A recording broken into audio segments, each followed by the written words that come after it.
प्रिय श्रोताओं, आज हम आपके लिए लेकर आए हैं श्री कृष्ण के जन्म से लेकर महाभारत में अर्जुन को उपदेश देने तक की संपूर्ण कथा, अभी तक की सब कथाओं में सबसे कम शब्दों में। जब श्री कृष्ण खुद बने अर्जुन के रथ के सारथी महाभारत के युद्ध में, और उन्हें बताया कि किसकी वजह से सुरक्षित था उनका रथ अभी तक। जैसे ही कंस को पता चला कि उसकी बहन देवकी की 8वीं संतान उसका वध करेगी, कंस ने अपनी बहन और बहनोई वासुदेव को कारावास में डाल दिया। कंस को ये जानकर अचंभा हुआ कि देवकी की 8वीं संतान को जेल से भगाकर कहीं और सुरक्षित रखा गया है। कंस ने फौरन पूतना नाम की राक्षसी को बुलाया और उसे अपने राज्य के सारे नवजात शिशुओं को मारने के लिए कहा। पूतना ने एक खूबसूरत स्त्री का रूप लिया और गांव-गांव जाकर नवजात शिशुओं की हत्या करने लगी। जब वह गोकुल पहुंची तो उसने नंद के नवजात बच्चे के बारे में सुना। वह उनके घर गई और बालक कृष्ण को गोद में उठाकर एक सुनसान जगह ले गई और अपने स्तनों पर विष लगाकर बालक को जहरीला दूध पिलाने लगी। थोड़ी ही देर में उसे अपने स्तनों में कष्टदायक पीड़ा का आभास होने लगा। कृष्ण ने उसका वध कर दिया और उसका शव जमीन पर गिर गया। बहुत देर तक कृष्ण को न देखकर यशोदा घबरा गई। जब उन्होंने कृष्ण को राक्षसी के शव के पास जीवित देखा तो उन्हें तसल्ली हुई। जब कंस को पूतना की मृत्यु का पता चला तो उसने फौरन तृणावर्त नामक राक्षस को बुलाकर कहा, मेरे दोस्त जाओ और उस बालक की हत्या कर दो जिसने पूतना का वध किया। तृणावर्त ये सुनकर गोकुल की तरफ चल पड़ा। वह बालक कृष्ण की जासूसी करने लगा। यशोदा कृष्ण को गोद में लेकर काम कर रही थी, तभी उन्हें लगा कि कृष्ण काफी भारी हो गए हैं। कृष्ण को उठाए रखना उनके लिए मुश्किल हो गया। उन्होंने बालक को लेटा दिया और घर के कामों में व्यस्त हो गई। मौका देखकर तृणावर्त ने खुद को तेज तूफान में बदल दिया और बालक को उड़ाकर वह दूर आकाश में ले गया। परंतु कृष्ण का वजन फिर बढ़ने लगा और राक्षस उन्हें उठा सकने में असमर्थ हो गया। आसमान में रहने के लिए तृणावर्त संघर्ष करने लगा। कृष्ण ने इसका फायदा उठाकर तृणावर्त को मार दिया। राक्षस थम से जमीन पर गिर पड़ा। जब गांव वाले वहां पहुंचे तो कृष्ण को सुरक्षित खेलता पाया। कृष्ण को मक्खन खाना बहुत पसंद था। अपनी शरारतों और दोस्तों के घरों से मक्खन चोरी करने के लिए वे बदनाम हो गए थे। गांव की कई औरतों ने यशोदा से कृष्ण की शिकायत भी की, परंतु उनकी बात पर विश्वास न करते हुए यशोदा बोली, तुम सब मेरे प्यारे पुत्र से जलती हो, इसलिए हमेशा उसकी शिकायत करती हो। परंतु एक दिन यशोदा ने कृष्ण और उनके दोस्तों को मक्खन चुराते हुए पकड़ लिया। वे उनसे बहुत नाराज हुईं। सजा के तौर पर यशोदा ने कृष्ण को ओखल से बांध दिया। कृष्ण बंधन से निकलना चाहते थे। वे ओखल के साथ ही चल दिए इस आशा में कि कहीं कोई उनका दोस्त मिल जाए जो उन्हें बंधन से आजाद कर दे। परंतु वे दो पेड़ों के बीच में फंस गए जो एक दूसरे के काफी पास थे। निकलने की कोशिश में कृष्ण ने पेड़ों को ही जड़ से उखाड़ दिया।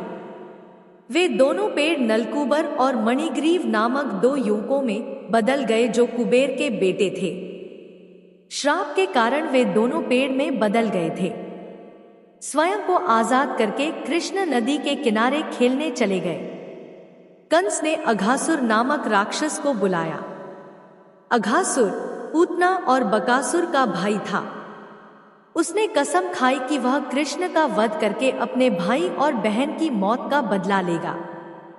वह गोकुल के पास एक जंगल में गया और एक विशाल सांप का रूप लेकर वहां लेट गया। उसने अपना बड़ा सा मुंह खोल दिया और एकदम स्थिर हो गया। अगले दिन कृष्ण अपने मित्रों के साथ वहां आए। उन्होंने उस बड़े से सांप को एक विशाल गुफा समझा।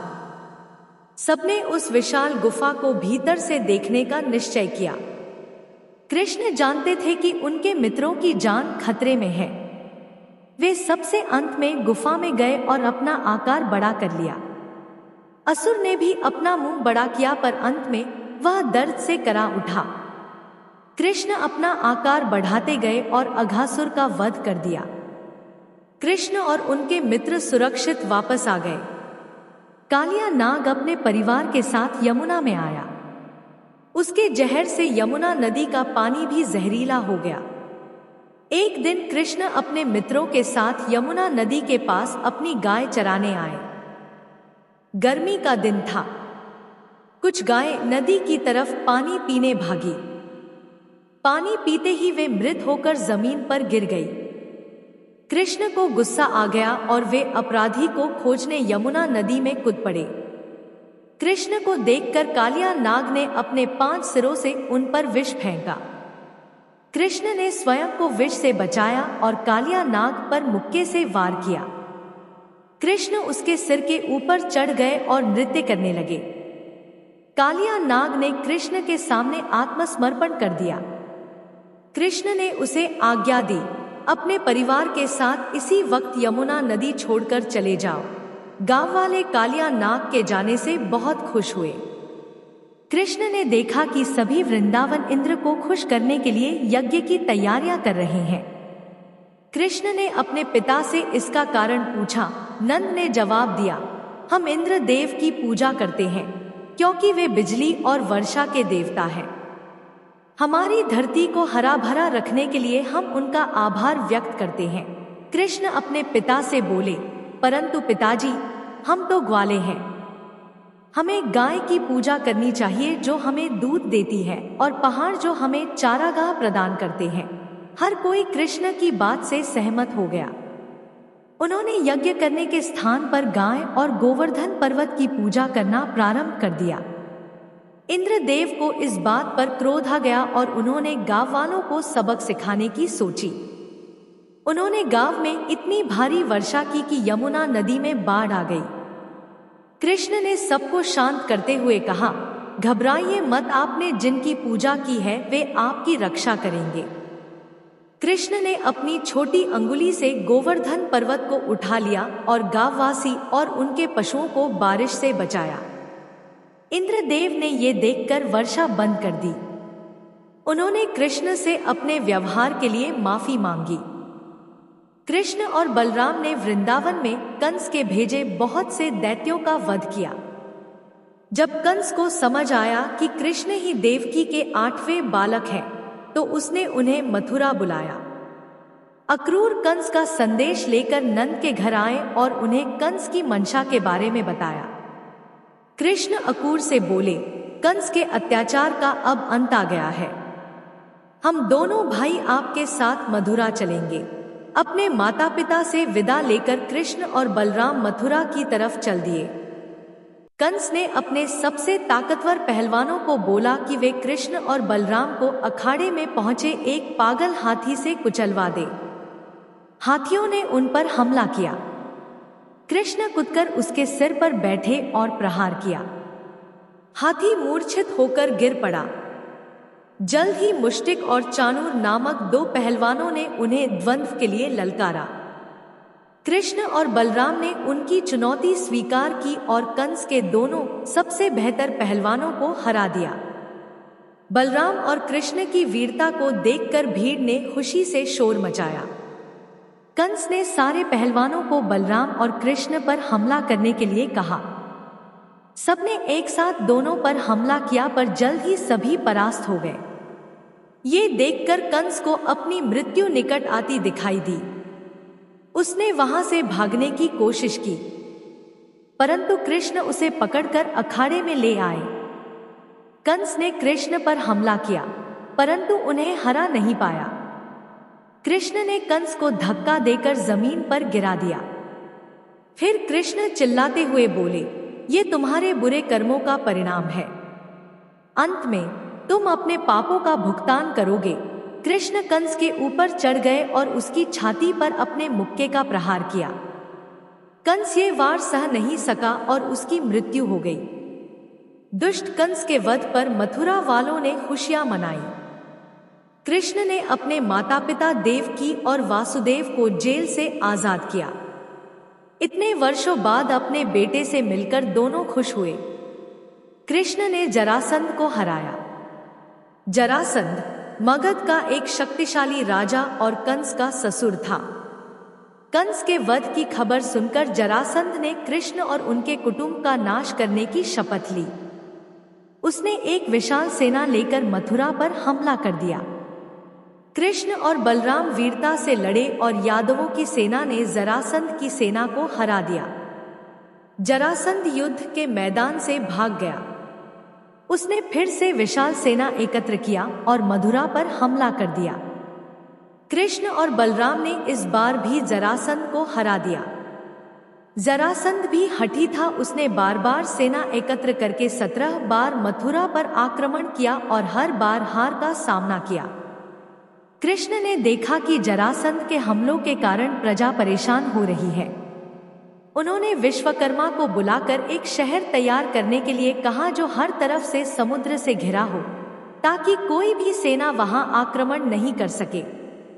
विश्वकर्मा ने द्वारका नामक शहर का निर्माण किया। कृष्ण अपने सभी यादव बंधुओं के साथ द्वारका आकर रहने लगे। द्वारका को शस्त्रों में कुशस्थली भी कहा गया है। धृतराष्ट्र का बड़ा बेटा दुर्योधन अपने चचेरे भाइयों पांडवों से नफरत करता था। पांडव धृतराष्ट्र के पांडु के बेटे थे। युधिष्ठिर अपना को 13 साल के लिए अज्ञातवास में रहना पड़ा। अज्ञातवास खत्म होने के बाद युधिष्ठिर युद्ध नहीं चाहते थे, इसलिए उन्होंने कृष्ण को संधि का संदेश देकर भेजा। हस्तिनापुर के दरबार में कृष्ण ने बोला, पांडवों ने अपना अज्ञातवास पूरा कर लिया है। अब समय आ गया है कि उनका राजपाट लौटा दिया जाए। परंतु दुर्योधन ने पांडवों का राजपाट लौटाने से मना कर दिया। कृष्ण ने संधि के लिए सिर्फ 5 गांव मांगे। दुर्योधन ने जवाब दिया, मैं अपनी भूमि का 1 इंच भी पांडवों को नहीं दूंगा। कृष्ण को क्रोध आ गया और वे बोले, अगर तुम्हें शांति नहीं चाहिए तो युद्ध के लिए तैयार हो जाओ। कृष्ण दरबार छोड़कर चले गए। कृष्ण ने दुर्योधन को वचन दिया था कि युद्ध में हथियार नहीं उठाएंगे। अर्जुन ने उन्हें अपना सारथी बनने को कहा ताकि कृष्ण उसका मार्गदर्शन कर सके। आखिर दोनों सेना आमने सामने हुई।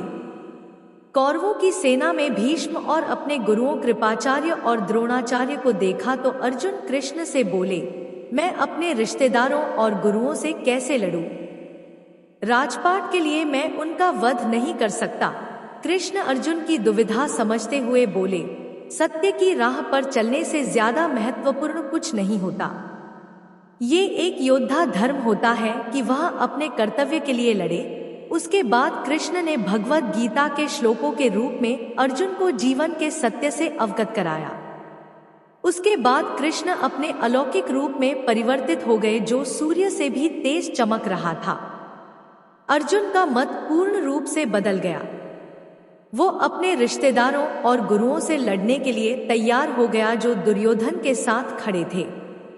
अर्जुन के सारथी के रूप में कृष्ण ने उसका मार्गदर्शन किया और वह वीरता से कौरवों के साथ लड़ा। अर्जुन भीष्म पितामह को हरा नहीं पा रहा था।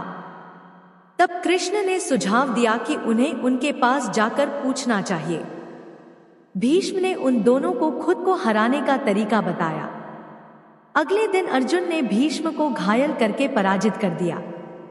जयद्रथ को उसके सुरक्षा बाद अर्जुन ने सूर्यास्त से पहले जयद्रथ का वध करने की शपथ घेरे से बाहर निकालने के लिए कृष्ण ने सूर्यास्त से पहले एक ग्रहण बनाया ताकि अर्जुन अपनी शपथ पूरी कर सके। कृष्ण ने तय किया कि कर्ण अपना विनाशकारी हथियार शक्ति को भीम की राक्षसी संतान घटोत्कच पर इस्तेमाल कर दे ताकि अर्जुन सुरक्षित रह सके। कृष्ण ने कर्ण के भीषण वार से अर्जुन की रक्षा की और उसे मारने में भी अर्जुन की सहायता की। युद्ध समाप्त होने के बाद कृष्ण ने अर्जुन से कहा कि वे रथ से उतर जाए। दोनों जब रथ से उतर गए तब रथ जलकर भस्म हो गया।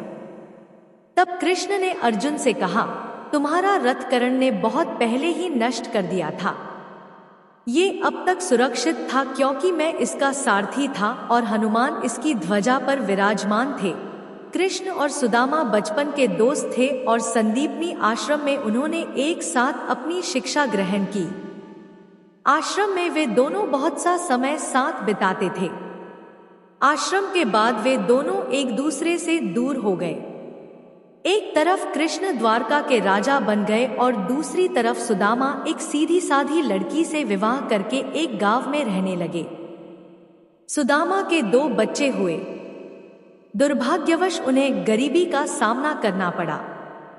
एक दिन उनकी पत्नी ने उन्हें उनके मित्र कृष्ण की याद दिलाते हुए कहा, हमारे बच्चे भूख से मर जाएंगे, आप कृष्ण से मदद क्यों नहीं मांगते? वे अब द्वारकाधीश हैं, वे अपने बाल सखा की मदद जरूर करेंगे। सुदामा इस परिस्थिति में कृष्ण से नहीं मिलना चाहते थे, परंतु अपनी पत्नी से बोले, खाली हाथ जाना अच्छा नहीं है, कृष्ण के लिए कुछ चावल बना दो। चावल लेकर सुदामा द्वारका के लिए निकल पड़े। सुदामा के आने का समाचार मिलते ही कृष्ण महल के मुख्य द्वार की तरफ दौड़ पड़े।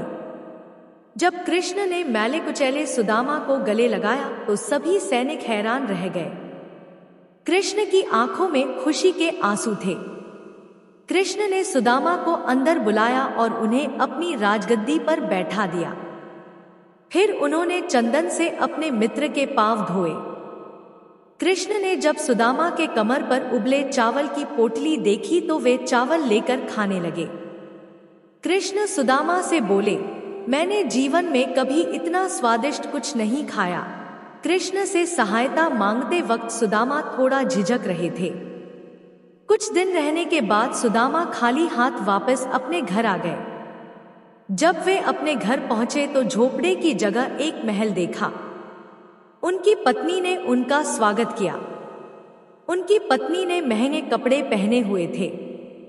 बिना मांगे ही कृष्ण ने अपने मित्र की मदद कर दी थी। सुदामा कृष्ण के प्रेम और उदारता से कृतज्ञ हो गए। राजा सत्राजित के पास एक अनोखा रत्न था जो हर रोज सोना देता था। एक दिन उसका रत्न खो गया। उसे लगा कृष्ण ने उसका रत्न चुरा लिया है। कृष्ण ने निश्चय किया कि वे रत्न को खोजकर अपनी निर्दोषता सिद्ध करेंगे।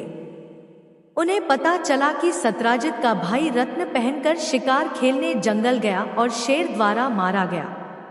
जांच करते करते कृष्ण एक गुफा में पहुंचे। वहां जामवंत नामक भालू ने उन पर हमला कर दिया। ये वही जामवंत था जिसने राम और रावण के युद्ध में राम की सहायता की थी।